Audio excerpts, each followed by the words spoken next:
The sixth book, that in God alone is good God, O Asclepius, is in nothing but in God alone, or rather God himself is the good always. 2. And if it be so, then must he be an essence or substance, void of all motion and generation, but nothing now is void, or empty of him. 3.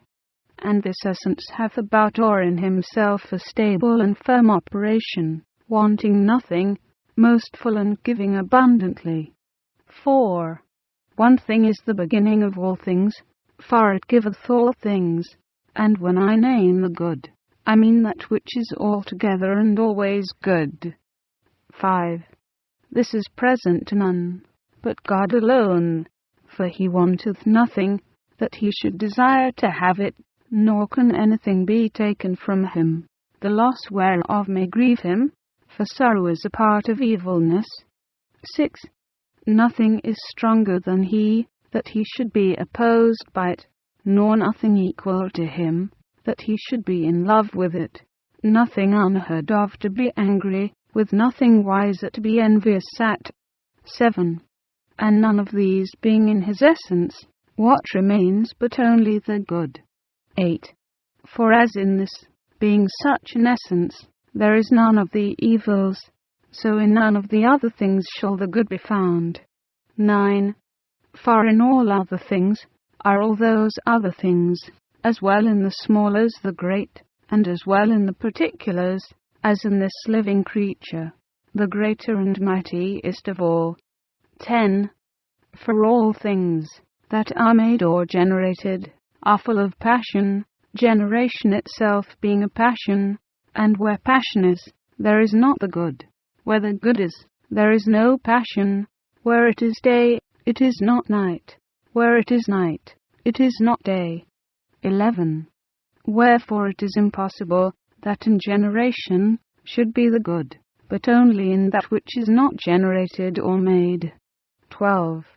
Yet as the participation of all things is in the matter bound, so also of that which is good. After this manner is the world good, as it maketh all things, and in the part of making or doing it is good, but in all other things not good. 13. For it is passable and movable, and the maker of passable things. 14. In man also the good is ordered, or taketh denomination in comparison of that which is evil. For that which is not very evil is here good, and that which is here called good is the least particle or proportion of evil. 15. It is impossible, therefore, that the good should be here pure from evil, for here the good groweth evil, and growing evil, it doth not still abide good, and not abiding good, it becomes evil. 16. Therefore in God alone is the good, or rather God is the good. 17.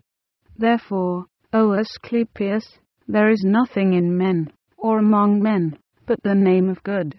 The thing itself is not, for it is impossible, for a material body receiveth or comprehendeth, is not as being on every side encompassed and coated with evils, and labors, and griefs, and desires, and wrath, and deceits, and foolish opinions. 18.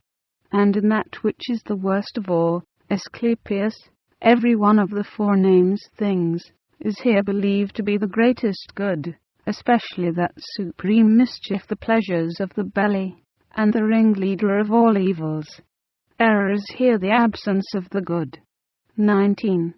And I give thanks unto God, that, concerning the knowledge of good, put this assurance in my mind, that it is impossible it should be in the world.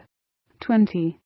For the world is the foulness of evilness, but God is the foulness of good, or good of God. 21. For the eminences of all appearing beauty are in the essence more pure, and more sincere, and peradventure they are also the essences of it. 22.